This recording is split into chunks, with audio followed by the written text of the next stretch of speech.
আসসালামু আলাইকুম ভিউয়ার্স, কেমন আছেন? আশা করি সবাই ভালো আছেন। যে যেখান থেকে দেখছেন আমার এই ছোট্ট ব্লগটি, আজ শুরু করেছি বেলা তখন 12টা বাজে। নিয়ে আসছে মাছ ঘষতে আসছি ছাদে।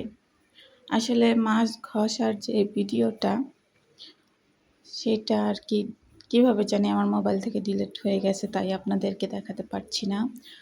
যাই হোক, এই যে আমাদের ছাদটা একটু ঘুরে ঘুরে আপনাদেরকে দেখাচ্ছি। ছাদে আছে বড়ই গাছ। এই বড়ই গাছটা পাশের বাড়ির আইসা এখানে পড়ছে। যাই হোক, ছাদের সৌন্দর্য বৃদ্ধি করেছে। এই তো তারপরে বড়ই গাছ দেখিয়ে দিলাম। এই দেখেন আমার পুচকুটা বড়ই নিচ্ছে, ছোট ছোট বড়ই মাত্র ছাড়ছে। এগুলো অবশ্য মজা নাই, বড়ইগুলা এটা অফ সিজনে হয়েছে বলে এটা মজা না। এই দেখেন একটা লেবু গাছ, কি সুন্দর সবুজ হয়ে উঠেছে লেবু গাছটি। পাশেই কতগুলা কলমি লতা এলোমেলো ভাবে চলে এসেছে। এই তো পাশে দেখেন কত বড় বড় বিল্ডিং, কত সুন্দর সুন্দর সব অ্যাপার্টমেন্টের বিল্ডিং, খুব সুন্দর লাগছে। ছাদের পরিবেশটা খুব সুন্দর লাগে, ভালো লাগে।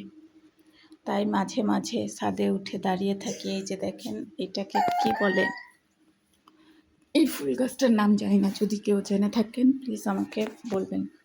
মাছ ঘষার ভিডিওটা তো আপনাদেরকে দেখাতে পারলাম না। আমি ছাদে উঠে, ছাদে একটা কল আছে, ওইখানে মাছগুলো ঘষে নিয়ে এসেছি। অনেকগুলো মাছ ঘষে নিয়ে এসেছি অফ ক্যামেরায়। সবগুলো মাছ আমি ফ্রোজিং করে রেখেছি, আর এগুলো আমি রান্না করব বলে গুছিয়ে নিচ্ছি, মানে কেটে নিচ্ছি। আর সবগুলো আমি আস্থায় ফ্রিজে রেখে দিয়েছি। ওই ভিডিওটাও ডিলিট হয়ে গেছে। যাই হোক, কিছু করার নেই। বাচ্চা কাচ্চা নিয়ে আবার নতুন করে করব দিব, এরকম ধৈর্য হচ্ছে না, পারছি না। তাই যা করেছি তাই সেটুকুই শেয়ার করছি আপনাদের সাথে।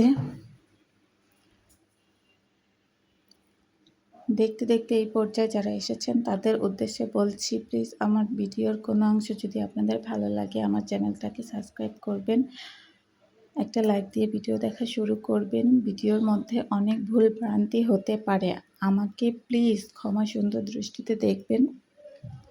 সবাই ভালোবাসা দিবেন, আমার পাশে থাকবেন, আমাকে সাপোর্ট করবেন। এই যে দেখেন, আমি ভেবেছিলাম দুপুরে শিং মাছ রান্না করব, কিন্তু হয়নি। তারপরে আবার কিছুক্ষণ পরে পাঠিয়ে দিল মুরগির মাংস। আবার মুরগির মাংস পাঠানো দেখে ছেলে বলতেছে লাউ দিয়ে মুরগির মাংস খাবে, মানে লাউ দিয়ে মুরগির মাংস তরকারি খাবে। আমার ছেলের ফেভারিট সবজি হলো লাউ, যেটা ছোটোবেলায় আমি একবারই পছন্দ করতাম না। এই যে এখন কি করার, তাড়াতাড়ি করে সেটাই করে নিচ্ছি। যদিও আপনাদের সাথে সব কিছু আজকে শেয়ার করতে পারলাম না। এই যে এখানে কচুর মুখিও সিদ্ধ করে নিয়েছি, মানে সিদ্ধ করতেছি। এটা চিংড়ি মাছ দিয়ে রান্না করব, আর মুরগির দিয়ে লাউ দিয়ে রান্না করব। মাছ তুলেই রাখলাম। আসসালামু আলাইকুম সবাইকে। আল্লাহ।